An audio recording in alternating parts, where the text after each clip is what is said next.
Tu som vei til fralse, så ei nekka fjötra kan. Vi tær mot I hendurna lita, hatt mot skui. Vi du tær få kraft, strøyn og nøy. Her I hjärsta sånger og på myrsk og skøtjan ber, Udom fjötn og fjöld og myrskor mer fer han, at Guds sonar dyra blå, Horstor synder og varar två, Fremur hjärstans lovsång gå av ödlund ber han.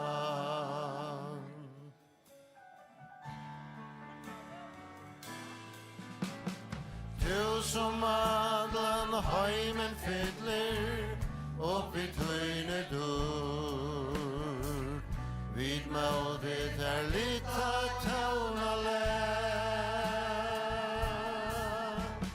Du som bøyer adlun, folkas løv om karlaik tøy, vid ei at himlen og lita, og prøysat her, Jesu navn, djevor møll, djevor svær. När du hjärsta sånger och på myrsk och skøtjan ber, Udom skjøtn og fjöld og et stor under fer han, at Guds sonar dyra blå, Horstor synder varar två, Fremur hjärstans lovsång gå av ödlund ber han. När du hjärsta sånger och på myrsk och skøtjan ber, Udom skjøtn og fjöld og et stor under fer han, at Guds sonar dyra blå, Horstor synder og varar två, Fremur hjärstans lovsång gå av ödlund ber han.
Han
Ja, god kveld til dere. Og for å begynne med til løte, men jeg vil gjerne si hjertelig velkommen, alt sammen. Og tykker som jeg vil inn, kom inn etter til plass her, og eisen er fremme. 18 meg sitter Bethesda-kåret. Godt å synes deg. Ja, og høre deg om. De kommer at synge for deg kveld, og de kommer eisen at leie deg i Samfelagsstevnan. Så og for å synge lovsången til Herren og bådskapen om Jesus. Og i kveld det så løsner at Tavera Arne Zachariasen som kommer til å tale, så gjenfører at høyre Roa Lægen Simonsen synge sangfyrigon og lota några tankar i samband med det. Og Svenniga Lofte kommer eisen at tale til dere. Og for at synge at han første sangen som Jesus er nærkere av hjørnen vær. Og la meg annars si at som du sier teknostolting her. Og la meg eisen si at ta i møte av, så var en liten kaffemor ute i kaféøkenen her 18 år. Så var det folk stående eisen til å helse på en annen 18 år etter her møte. Og så en løsning til det at Salmabok og grunnen kommet via en app og en nødvendig hjemmesøye. Visste ikke det? Ja, tiger vi det. Ja, det aktivt vi. Fantastisk. Jeg godt an på sangbogjon, nødvendig sangbog godsfolks nemlig en løgt av hjemmesøye og i en app. Så hvis du ikke får leite, så får jeg finne disse appene og øyelig hent at her takk skulle til kreve som jeg har gjort til henne. Godt, så halte jeg at dere får at synge den første sangen som Jesus en nægar av hjørne vær, så gjerne kjemur Eli Kristiansen at leie kunne i bønene, og at han er til så ferdig at høyra. Vi testar går og synsja, og så får jeg bjå Arne om å komme opp at han er til vi testar går i hos synsja. Så gjør det så vel.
Det är gott att vara i kväll.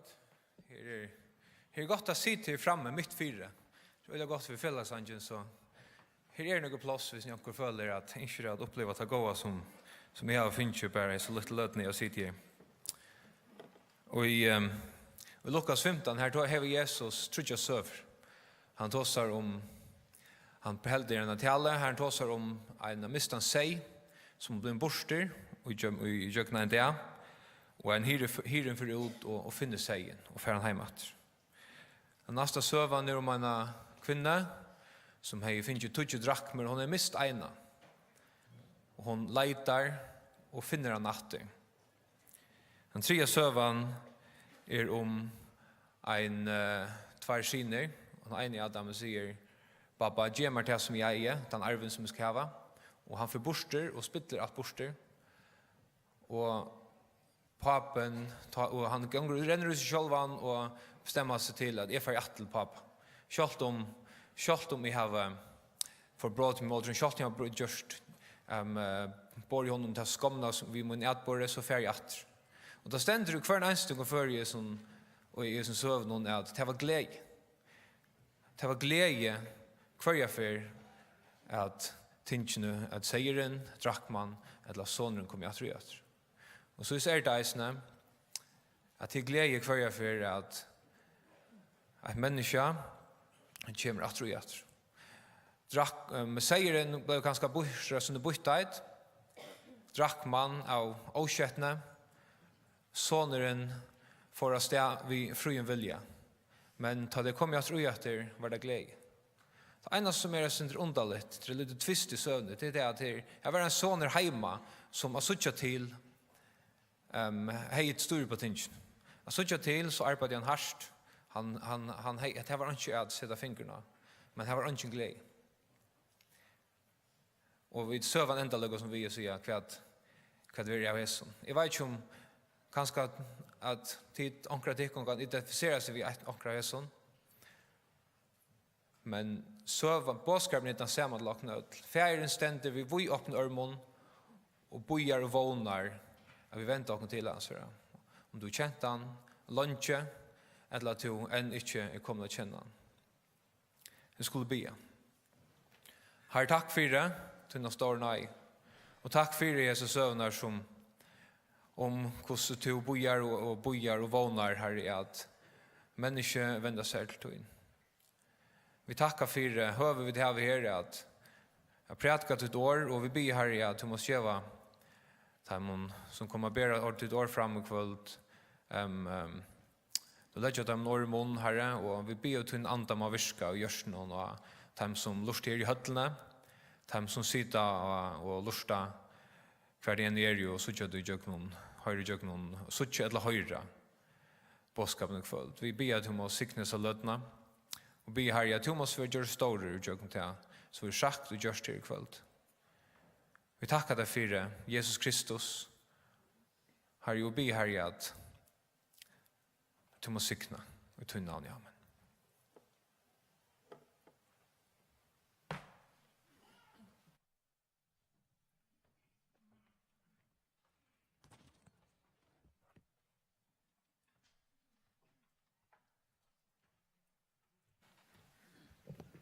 Ja, det är så dejligt att kunna vara samma vid tyckon. Och vi kan se långt i att. Tog gånger och meddelar kött och skjuter som man elds till. Men det är dejligt att vara här samma vid tyckon ötlen och kvöld. Och vi tar sunge här för det och det var en virkelig god löta. Och jag också om hette att det var en sändning i kring förra som heter Mono och som var en entersändning och kvar ut till Tora till citera en sättning av Kyrkegård som Løyve bægi og en gava, og hon en oppgave. Og det har jeg faktisk også om i hese deler. At Løyve kommer bægi og en gava som jeg finner fra Herre Jesus, men hon sannelig også en oppgave. Og så også jeg fram hese vikene. Hva er min oppgave i hese vikene? Jo, hon hentan av hva Noah, sammen med kauren, av Noah til hon ødel. Vi akkurat sanje, og hva til Herren har gjort for okken. Så den første sangren, han för handla om att förr så var det mist och i mina liv och i akra liv. Men vi fick en sötan fri och djupt och i bröst till akra. Och den nästa sangren han att kvärt och i min hjärstans långseller.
herfyr var en smadronker ur gøto i livsvanda. Hesen var en 17-parsten færen av vidja mammusuna og verksmyen i Harrenka og i gøto. Ta han i tås av mamma og en løt og sier han seg færa bøynaløy til husa høym. Men ta og i mamman kommer arbeid var ungen dronker av suttja. Og hos løyda var bægi vel og lunge, så var ungen dronker av finna. Han var stutt sagt horven. Så at den samme kvölde for tver eldre koner skjer en gongetur ut i gråbrott i Norrgøt. Andre av konen tunghård, men ser vel, men hin nærum blind, men høyre vel. Knappliga høyrer andre av konen omkran enka seg. Og hin fer eia av en smadrong, og ligger einare råg ovalia i gråbrotten. Konen boar bor kjøtt et, og boar fra kvetter høyde se og horst. Og løt og søytene kommer menn vid bilen og stion, og finner hjelp drønsen og nyer ur bergsen. Søvan i stutten hendan, at ta i piltren hei skift år vid mamma sina, for han ikkje heim til hus, men helt her atter i måte bøynaløy ut i gråbrott, her han rønde seg som fjallaklintrere. Da han løtte søytene stå ser overlig og i bergen og miste han knapplige fødafeste. Og datt nir og en råk. Her han la hjelparsleiser i fløyre timer. Var han dotten allan veien nir og i kjolt gråbråte, hei han og Iva lete liv. Feiren at Rønsen og Syrus stuttar av imersing. At det ikke minne enn et satt Guds under, at soner hans er av livet og i det. Så om man fyrir nevnte konen boar, jo annars ikke venner å fære gongtur ut i gråbrott. Det at drongren her at se at lend i øyne råk, og ikke fall helt nye i gråbrottet, gjør ikke ondre minne. Hetta stod skriva i 20. blant Esterøytene.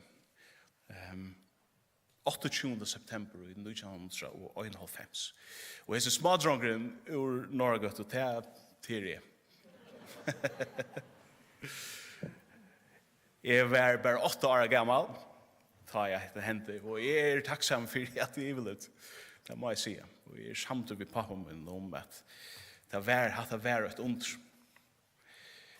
Jeg kom med tankar om sendingsna som satt 4 år med til kvalt. Evne for stevna, for samfunnsmøtene, for lengel. Her datt en dronker nere ganske. For etter lenge vikskifte og jeg sier årene til Jesus ur Johannes evangelium 14:8. Tid trykk var god, trykk vi av med vi. Hva skal man si om disse årene? Det er nekv man kunne sagt, og nekv langt sagt disse stevnene. Øyelig god ting langt sagt. Jeg får bøyna ved at hukse om trøyøndene, om hver Kristus Hvor det her at trykva av Jesus, og det her at trykva god etter ødlende døma, det samme tinge. Det tror jeg at Jesus god. Det er ikke som halte at Jesus han var en øyelig god moralske lærere. Det er en nok så brøy semje om det her, og i Samfelagsstevnan kanskje i Vesterhøymen. Han bare sier og gjør det gode ting, og tog være han også en fyrdømme av mennesker som løyde etter uiblåstret til et godt liv. Hetta sjøna mig, det kjente C.S. Lewis. Og han sier at du kan bare halda hetta hvis du omgant hever ordentlig lyset her som Jesus faktisk sier. Du kvært fyrir gauur, moralskur og inspirerande personer, lærare for at gjøre krav på Guds trunna tja folk. Du tror på Gud, ja, så skal du trykke på meg. Det er ikke årene tja en mann vi inspirerande livsvursdom til strongt og ivande mennesker. Det er C.S. Lewis han sier så, enten lei hese med eller var han svekker i høtten eller var han som han sier han var. Det som han først fall ikke var.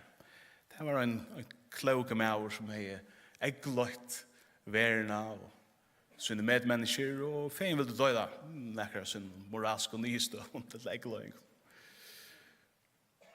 vi kunne være takksom for at Jesus ikke bare er en moralsk lærer. Han øysnet her. Han det fullkomna fyrdømme for oss. Men han så nekv mer enn det. Så det som vi har brukt for ikke en inspirerende moralska fyrmynd. Før i vikene kom en nødvendig Beatles-sanger ut. Jeg vet ikke dit av Horstan. Det burde lust etter han ordentlig gøy. Det jo holdt 30 år siden Beatles gøyest. Og nå tøknen blevet så gøy at et kassetteband som li i akkurat skuffe i hese holdt 30 årene, at vi kunne endelig fære inn og teka sangrøddene til John Lennon og av hese nye kassettebanden, og så kom det hine bare i Beatlene som etter, leit jeg tånleg under. Og slitt gjør en utrolig vekk og sanger. Men kanskje den kjenteste sanger til John Lennon, i hvert fall som soloartist, som han sier. Det sangeren Imagine. Her som han blir sin lust der uimynda seg. At alle disse tingene som vi knyter oss fast i, landamørsk og okner, ideologier, himmel, helvete, at de slett ikke til. Det som vi heldur skulle gjøre, det at drøyma, ræfesta dagen og dag, og i menneskeslig brøralæge, halda fri ved hverandre. Og samtidig i øynene, som John Lennon sier, til at dette en drøymer. Dette en flutjan fra verlagan. Ønskaperen i hessen heime fer ikke borster, bare til jeg vil leta som om han ikke her. En som ikke var en drøymer, det var Jesus. Jesus, han hei bæge egene vui åpen. Han kjente hamsens ønskap inn og ut. Og av krossen konfronterar han allt det onda, det tragiska och vånlösa, det herra och kalta som heimren hei bjöa, som heimren kunde tvöjda efter honom. Och av krossen vann han sier i resen ting. Trudja det skjøttene kom han undan kaviat, og han røys upp full av løyve og nøye og kraft. Og Jesus, han lever enn i det. Og han kallar av menneske. Jeg vet ikke hver to erst på nå, men han kallar at det hver du så en erst. Og hvordan det så enn at tilværen skuffar og stroncher og leiber av det, så vil han komme inn at frelsa det. Ikke for jeg djeva der og en eller annen terapeutiskan innskjedreim. Ikke en gang for jeg djeva der moralskan uiblåster. Han vil djeva der nytt liv. Han vil at du ved hans kraft skal være endur føtter, at du skal bli til et nytt menneske. Og det livet som han vil djeva der til evigt, og det er for ångan til enda. Han kommer inn, og han får allan veien inn, og han brøyder til andalige, til spirituelle tilfære som vi gjør borser ur. Og evige livet som han vil djeva øynene hver menneske. Det er fullt av glede og innehald, møyning, kærløyga, og det er i djupen samlige øyla. Djupar i harmoni vi verlagan, således man og øyre av vera, således som god hever skapt han. Jeg vet ikke hver råk to ligger av bort nå. Vi lever i en samfunn som flydriver i materielle velferd. Til når man nærkant til å være så trygt og fralst og behagelig at være menneske, at livet av hjørnet, så som det bort nå. Men alle stedene som vi hittar rundt om oss, så suttar vi rivenar og sprekkenar. Vi kunne ta oss om krutsk til dømes. Vi kunne ta oss om verskfall. Et samfunn som ikke fungerer ordentlig. Vi kunne ta oss om veksande kriminalitet og heimløse og så framveis i førgenløsene. Og vi kunne ta oss om hvordan anledning som vi platt å hava og hver annan og akkurat institusjoner, hvordan det minkar og minkar og minkar. Jeg skal ikke kjemme klogan politisk eller samfunnslige. Hvordan ikke oppi her, vi kan prate om det 18 år ganske. Men jeg hittar bare rundt om meg og suttje hvordan omstøvene som vi ødelt to av suttje minna om og stand og forlønnkelse av omstøvnen som galdande og i øynene og kvarjon menneska hjärsta. Öll vi stødd og i tog som vi kallar en radikalt utsikkar støv.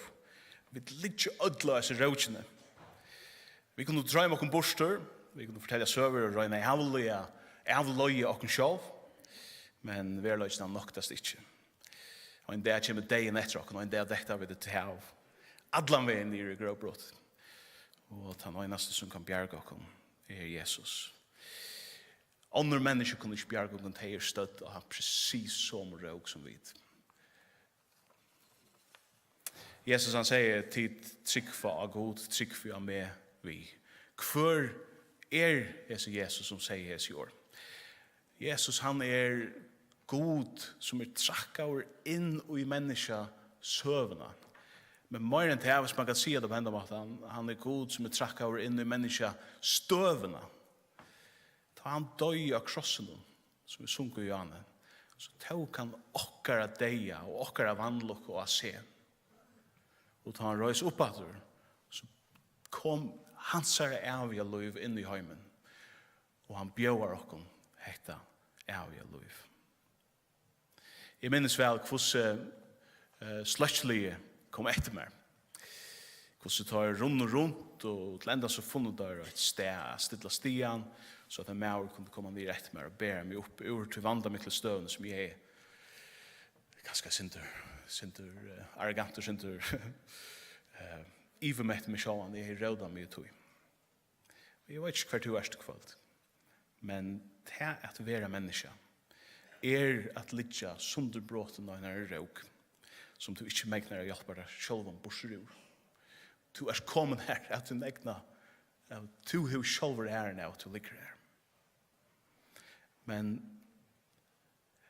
ta Jesus sier at tid tryggfa av god, tryggfa av med vi, så sier han, så mest det at god selv skapar i heimsins kommet nyer og i tjøkken stian, og han rattet her syna hånd. Han den øynaste som kan bjerga okkom.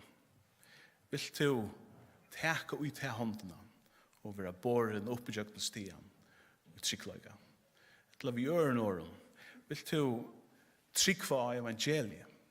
Det gode tøyntene om at Jesus god som trakka over inn i menneskas støvna. Tryggva av evangeliet og venda vi og såleis blir frelser. Takk for det.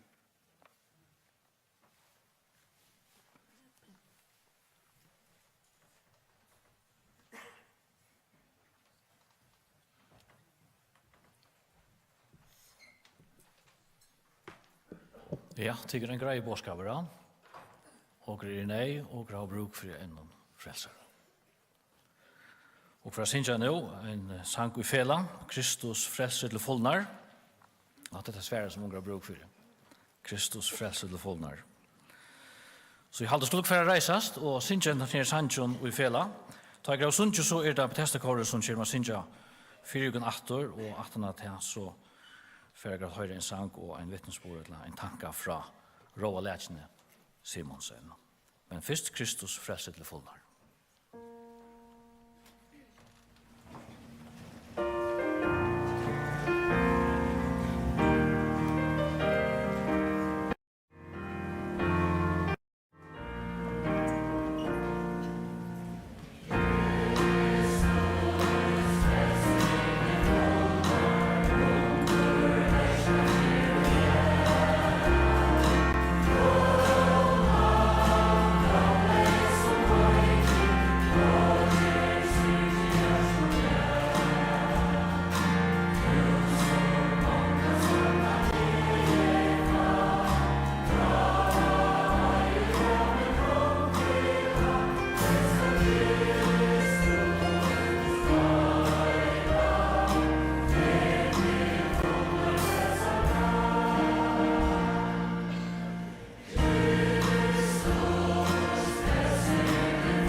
er glad og takk som fyra at jeg kan takka Jesus for at nøyen rakk til min. Og at han sleit lunsjoner. Og tog kan min sal være glad og fri. Og takka færum, så alt er vi tøys. Desta kår fra Sintja en sangtja Johan Nest og Torsle Mørskere, som heter Ta Guds ande, fikk mot stolta sinn.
Ja, god kvälltid. Jeg heter Rau Alesne Simonsen, nøytjanar og kommer i Klaksvik. Ja, jeg og noen andre fra Sintje spiller en sang for tikkun, og han heter Kanst du se nøy, etla hongter av kross, og jeg har alltid sin sangren utrolig vekker, og jeg husker jeg sier noen år om han Arne Sintjan, til at jeg har sagt ja, at Sintjan, til at jeg vil bo av påskapen, så jeg vil gjerne at jeg forklarer Sinter så at tankerne vi tar i Sintjan. Hvis du kan første vers opp. Ja, så sier første linjen at etter en sang om Jesus, han var hongt av kross, vi svarer nei, til å være hetta i vold han ser deg. Så at han altså kommer grunden til at han var hongt av krossen, og ta til at han gav seg så at du kunne kjenne sannleggen. Og at han altså kommer en spurninger som så ramande og personlig. Kanst du få til å si noe til tannan. Og ja, så for neste vers ännu långere, og setter en støve her som til middelen til og Jesus. Ja, og det også ringt at trygg var ødlån som man hører om Jesus, til at vi ikke i hans støvne at Herren Kristus, han kommer og stender sammen for oss, men i mer i Bibelen leser vi om Johannes 20, han heter Thomas, og han værer, tar Jesus var røster eller risen opp fra deg, men han ville ikke ordentlig trygg var at ta velge han som står fremme for honom. Og 20. kapitlet, vers 22, så stender, så sier Jesus vid Thomas, Ratt finger til en hier, hikk hender mine, ratt hånd til en hier, og stikk henne og søye mine, og ivast ikke, men trygg. Thomas sværer i honom, Herre min og god min. Jesus sier vi igjen, «Jeg tror at du ser meg, trus du. Selv det de som ikke har seg, og til trygg. Vi sitter ikke bønnes Jesus inni her, men vi tar om han, og det tog en avgjør om du vil si ja eller noe. Om du vil velge at trygg av Jesus. Og nye leie vant jeg at vi flere kjenner noen atrøy. Det blir kunde to lite. Kunde to lite inn i eie hans, ta du vorst at han hokser karsten til. Jesus samtidig hongte av krossen tog at han elsker til. Og bæra tog. Og hokser der om han vær faktisk til, hei, du klarer sagt noe. Jeg vil fære min egna ved. Jeg kan vittne til at jeg frelst, som Rønbra og Tutsi Nudjøst, så forklarer så vel at jeg trykker at Jesus sånne gods, og at han døyer for mine synder, som åtte jeg døy for. Og han herre i min liv, en som ræver bestemmer.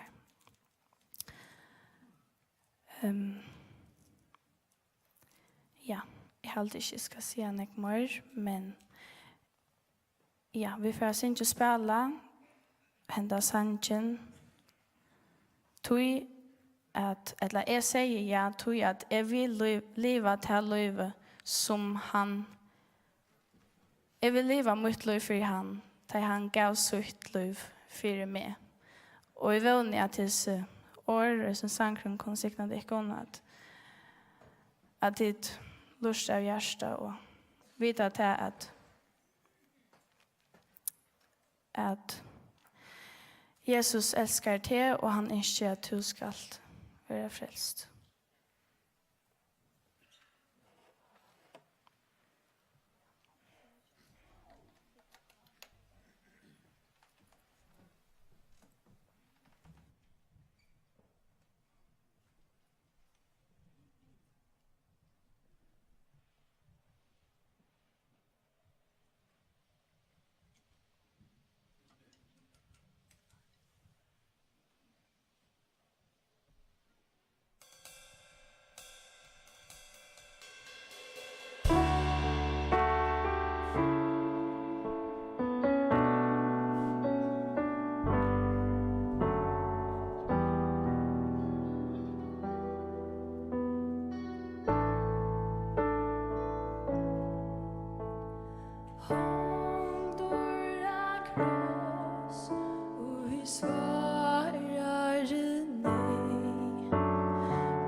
känna kunde sannlöjkan kanst du få att säga nej till den man om Herren Kristus kom och stod här tjat här hans tarra vatt och kärleks ej och tusar och ratten nakla värst och hon mötte där kvar kunde finna till att sagt nej till henne man kunde till lite in och ej och hans ta du varst att han hoxar karst om till sagt det jag till röjar att geva där allt jag vill färra min egna väg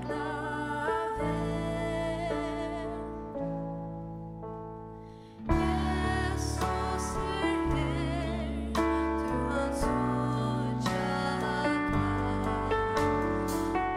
du bärs blundar hjärtan omsas land nu är det bäst upp till tån han häver görst att han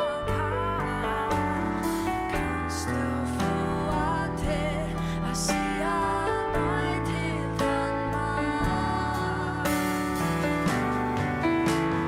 kunde du lite in och ej och pass ta du varst att han hoxar karst om till sagt det jag till röjar att geva där allt jag vill färra min egna väg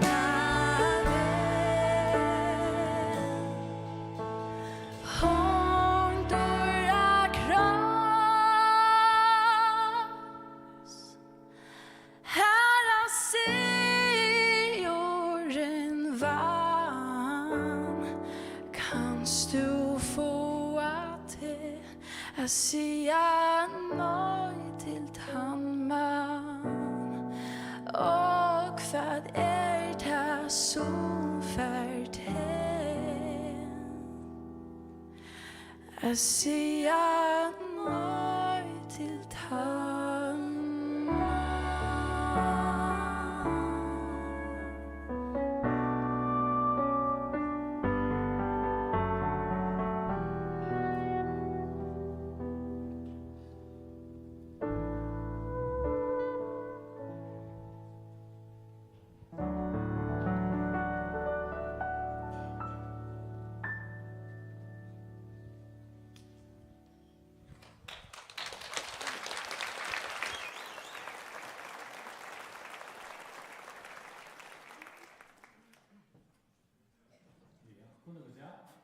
Vi öppnar ögon och ärliga säga vi Jesus som lei av krosset för okra skuld. Nej tack. Vi lägger ju ut. Kunde se det? Det är det som heter kvällte min andra handlar om. Jag tycker inte skulle göra det. Men tryck var god och tryck var Jesus. Vi. Och för att höra Svenning och loftet tala nu till okra. Och ta Svenning och tala så kommer på testa korre att synja en sang för er. Så cheers väl.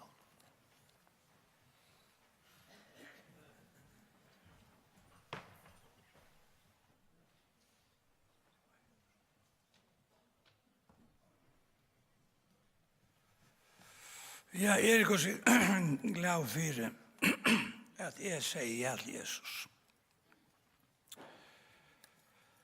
Som en 16-årig gammal dronker så säger jag till Jesus. Det har brøtt i mitt liv til dagen og i dag. Det er veldig. Jeg får lese et år ur tidsbrevnen.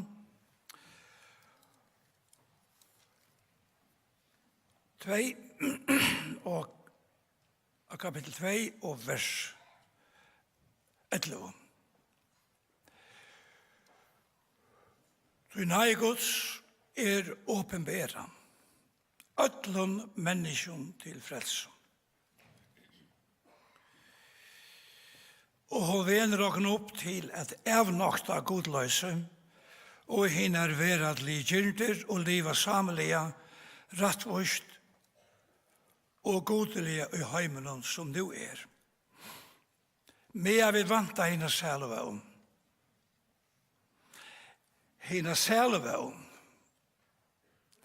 og åpenbering dördarins stora Guds, frelsara okkara Jesus Kristus, som gav seg sjálvan fyrir okkom og løys okkom ur öllum lovløyse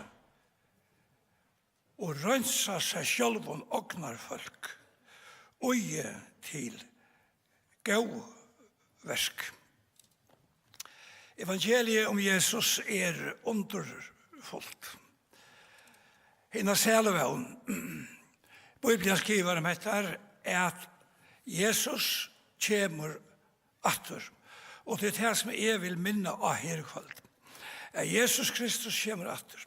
Jeg tror vi ikke nekker av okkon ivast ut hui, så løy som tuien og det som ferdig frem med søgnasnem, at Jesus Kristus, han verer ikke søgner, men at han verer skjøter. Og i det søgnaste bøkene, Bibelen i åpenberingene, stender hetta skriva. Han som kommer vid skudgen. Og hvert eia skal sutja han. Øysene tar som hava stund han. Og atlar atter gjerarinar skulle grata sorst iver honom. Ja, amen. Han kommer, Jesus kommer. Hver kommer han til, og hver kommer han etter.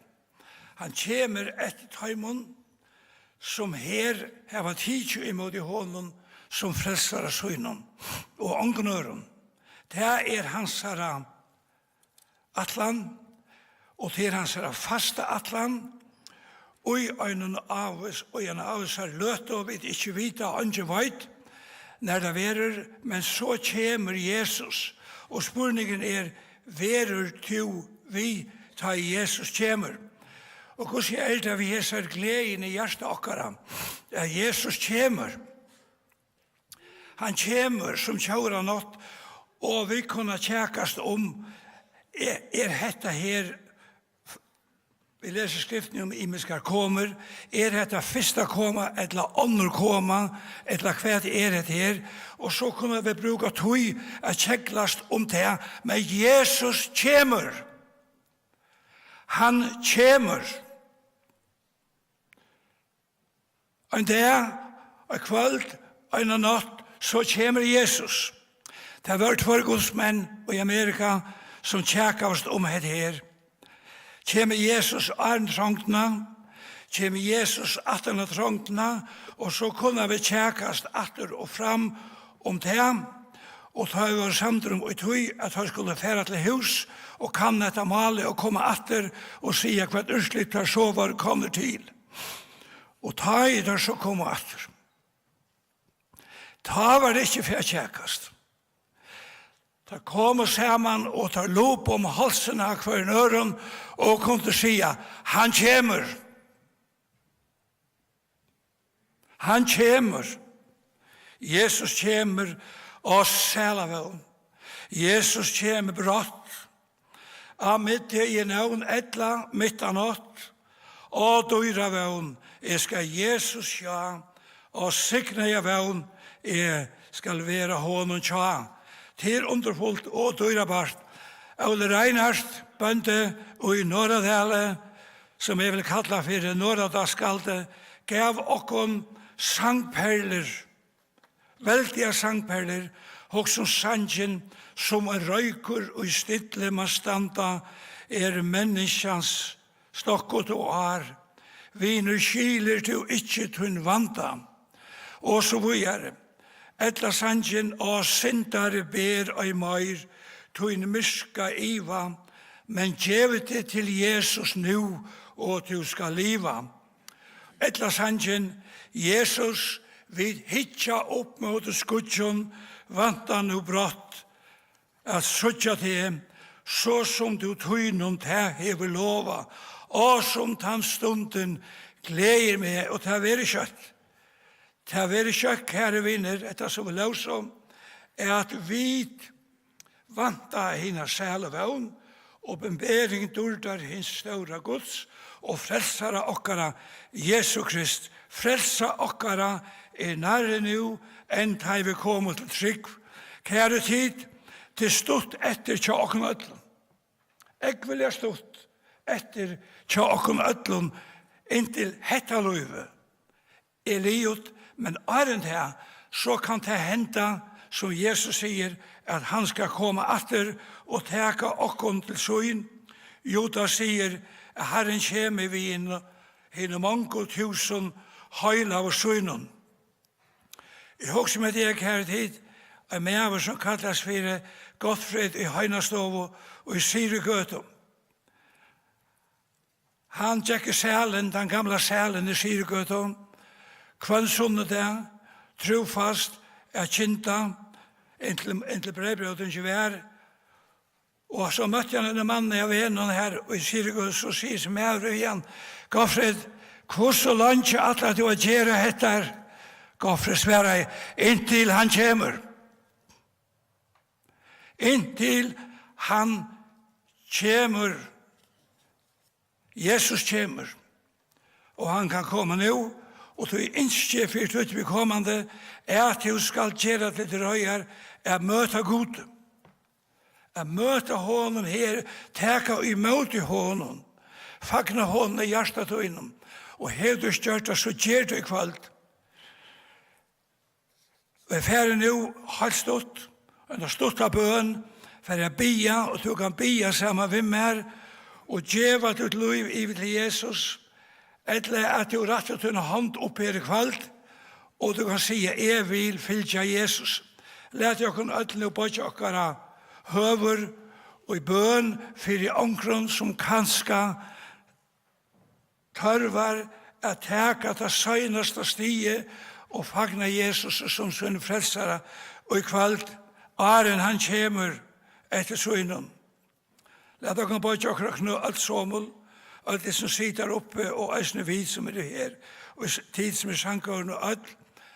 Og det så at anker her innskjer at djeva seg til Jesus, og i kvalt, så rett du en hånd opp her, så skal jeg bia fyret her, om du innskjer at bli frelst i kvalt, eller ender nødjaur. La meg slippe så ikke anker hånd, ankeren som veler Jesus, som sin frelsare her, og i kvalt det ønsken. Det ønsken. Det ønsken som bruk for frelse her i kvalt, som ikke bare frelster, og djeva seg i til Jesus. Ja, takk og lov. Jeg ber for det her, så rett du en hånd opp her i kvalt. Takk, Jesus, at du vil frelse en slukande be om, at en slukande skal djeva seg i til nå, hesa løtum. Takk. Og i Jesu navn, det noen annars som stekker etter her i kveld, sett i samband med noen annan, for at du kanst djeva det iver, eller ståsak noen om hvordan du skal djeva det iver til Jesus, til nøyot, til å sant da han kommer, ta teker han einast hei, som kommet til trygg av han. Takk og lov, og Herren, signe kvann anstakkan av dekken i Jesu navn. Amen.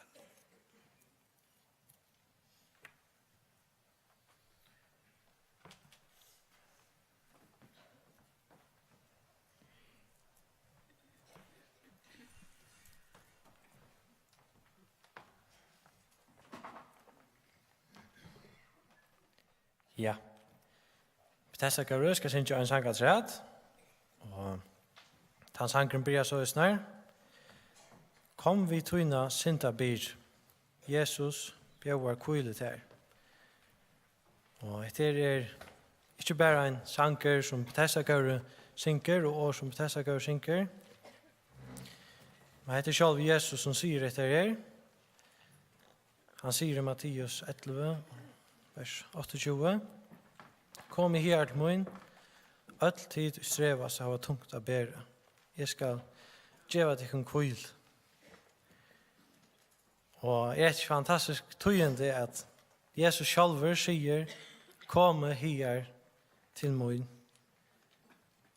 At okkara synda bira, Jesus valgte, hva kan Jesus si etter? Det tror jeg at han selv kom ned her. Vi til endamalet er at dodja for okkon og teka okkara synda bira av seg. Og han sikret deg av noen, og i det sier han, kom til min, finn kvile, finn frelse, til han er mentor av frelse, og Nilei sier, han er mentor av frelse til det. Han er ikke bare mentor, han vil som frelse det. Han sier at her kommer noe løyde etter det som får tapt det, og frelse det. Så han løyder etter det her, og ikke bare at du måste komme til hans her for å finne frelse.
broder tøy Jesu navn nu til bie han styrke sånger min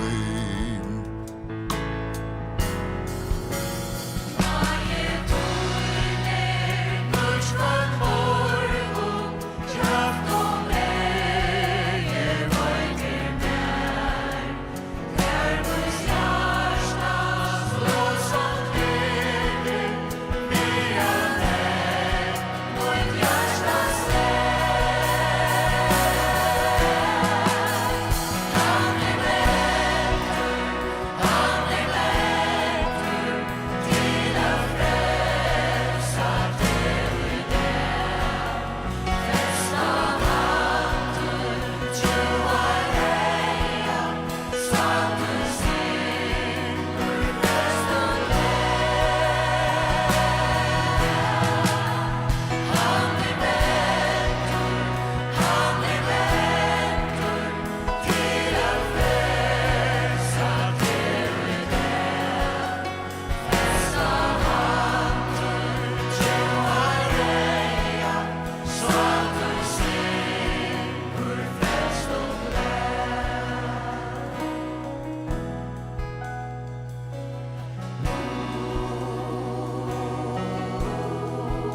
var sartur fyrir brot okkara, såraur fyrir miskjerir okkara.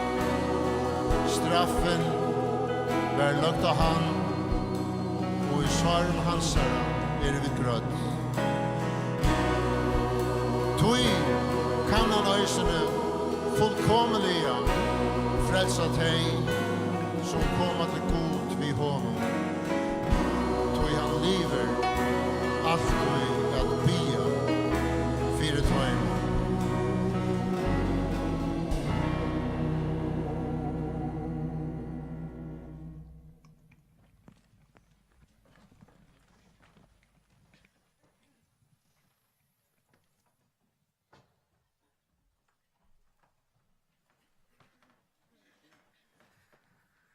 Väldigt.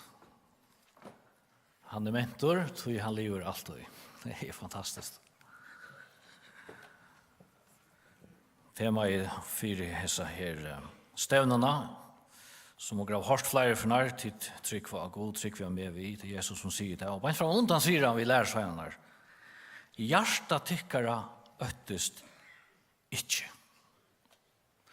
Kanske tror jag att jag tar hukt i ovan dessa här löterna som han narskast krossen om, punslene och nejene. Kanske så ett här och i honom en som egentligen inte kunde hjälpa. Jo, tar hade tryck till god, är god vär, är god hej lätt ursel och i jöknen sövna. Att han har vuxit sina med och sina omsorgan och kärleka för timon. Men häson som nu bepparator narskast krossen om. Han en mentor? Det han som också skulle lyda och sätta och alida? Kanst du näka? Ja, säger Jesus. Hjärsta tyckare öttest inte. Det är väldigt auktoriteter att han fyra det här. Och kunna se det i några böt. Och kunna kanske se det i några som är tatt på. Men här är med som är emot kross och på inne och nej. Och han kan se av sina lärarsvänner som eisen upplever dessa vibrationer. Hjärsta tycker öftest inte. Till tryck var god, ja. Här har vi allit och mer. Och så säger han näka, och detta här är en kärleksvottan om näka. Och det är Johannes kapitel 14 och vers 2. Och Josef är som också säger Jesus är något bostäder. Värd inte så har jag sagt det till tog är färre borstor att göra till konstantla rejar. Och så kommer han in att det som eisen svenning över någon vi. Och ta er färre borstor och här var just till konstantla rejar. Kom i attor och tätje tickon till mojn. Han kommer. Han är mentor. Han lever alltid. Han får att komma efter det här som tror jag Jesus. Så ta er färre borstor här var just till konstantla rejar. Kom i attor och tätje tickon till mojn. Och så kommer händan här kärleks våttanon. Så eisende tid skulle være her som er. Det er ikke vekkert sagt om det som tror av Jesus. Jesus enda teker det her, tar han for å bia, og han bier i angels til færesøyn, ute i Getsemane, og han bier eisende for søynen, søynen falske, søynen lærersøynen. Han sier så leisende, nå er det i kapittel 16 til Johannes, fæger vil, at her som er skulle eisene teg som to har givet mer være tjamer. For at jeg skulle suttja dårdmøyne som to har givet mer. To har elsket meg Arenheimer ved grunn av oss. Hatt det vekkert. Hatt det hodtagende. Hesen allmåttige god ble menneske og Jesus. Han bär refsingsna för mina synd. Och han säger, jag vill att du ska vara här som är. Känner du Jesus? Hur du tror på han? Hur du sett ut allt av han? Känner du händeln fri och dessa fyrtjövningarna som kommer från Gode innan ut i hjärsta? Om inte så väntar till Jesus och säger vi han, ja, jag tycker vi är god er. Jag tycker också att han försätter universum. Jag önskar att sätta mot allt att jag är Jesus. Att lyda mot liv och mina lakne ut i dina händer. Tag emot mig så bråten og laktor, som vi kan være innan og eller så finner og veker utan å tilløyga mykje. Han døye for meg. Så trygt du av Jesus. Svennik har nevnt det, hvis du har et ønske om at prata vi omkran. Svennik, kan du være her framme i 18 møte, det har vært godt. Og hvis du ikke et prat vi han, så er du velkommen. Du er velkommen å prata vi i 18 år. Et eller omkran av teimen som har steg fram her i kveld. Et eller omkran bare som du har alle da, som er bare vi her. Omkran som kan be samvitter. Som kan forklare til her. Jeg lyder sin til meg om Jesus. At han elsker det. Og som kjenner Herren, og for at be han jo han er for et rett om at Herren, at han skal tale inn i hjørsten til ågen som kjenner han. At og man tenker hese kærleks og åttan til ågen og sier, Herre, du elsker meg til deg. Du ønsker at jeg skal være her som du er mynda mot lov, så løsner at jeg lever som et elsker maten. En som er elsker rett her. Så la det ikke be sammen som dere enda hese løtene. Herre Jesus, og takk at her. Fyre at du gav ditt liv i deg, fyre at jeg kan leve. Herre, ditt år sier at han som tror av Jesus, han skal være frelstor. Og jeg ber deg om, Herre, at jeg må ha flere her i kveld, Herre, som gjør sitt liv i til trøyen, og få lov til å smakke at du er gård, at du er kærleksfotler, og elskant. Herre, og vite at du er alvarsammer god, og vite eisene, at for et han som ikke vil vite av Jesus, som vreker han, her er ønsken annar vever enn å fære sine egne leie ut i mysker og nei. Herre, tog bygger til en affære, Herre, vil du støkke teimen. Tale inn i herre hjärsta, og Herre, tale til åken eisne om at dere må leve som elsker folk, Herre. Takk for det som dere har hørt, takk for ditt år, Herre, vil du signe det som er kommet fram, og i jøkken og sandjon, og det som har vært sagt. Og gå be om, Herre, at samverden eisne okra middelen, Herre, at du vil bruke henne, at du gjør noen høver til at oppmuntre hver annan, og å vise hver øren av Jesus. Og jeg takker deg for Jesu løtene, og be til en signing, og i Jesu navn. Amen. Ja, og for er at Sintja, en sangatræt, ser man, og i fela. Til er så den sørste tar på sønnen en til ljøa skal. Og jeg kommer så opp at om en liten løte at nevne noen kunngjører. Men la det gå fokusere og hente sannsjon. Ta på sønnen en til ljøa skal.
Ja.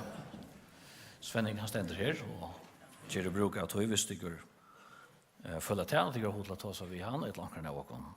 Dette møtet kom i et enda nå, og la meg lykke nevne hva vi henter i morgen og i Stofton. Klokkan 11 i morgen, sånne morgen, det morgenmøte i Ebenezer. Legg til merkjøs til altså morgenmøte i Ebenezer. Annars hinne øll tiltøysene i høtlene her, sundagsskolen klokkan 12, møte etter klokkan 16 og klokkan 19. Til å få opplysningene og isen her. Heftene som ligger av veien ut, og annars av heimasøyene til Ebenezer. Og la meg minne etter at og råpet for kaféøtje til lever sin ronalder. Kaféøtjen her ivre. Her en kaffemor å få, så støtter jeg endelig etter og gjør tog å prate vi omkring som tykker kanskje ikke har. Møtt, eller se lunge, eller kanskje omkring spill du noe. Så takk for i kveld, og herre sikken til.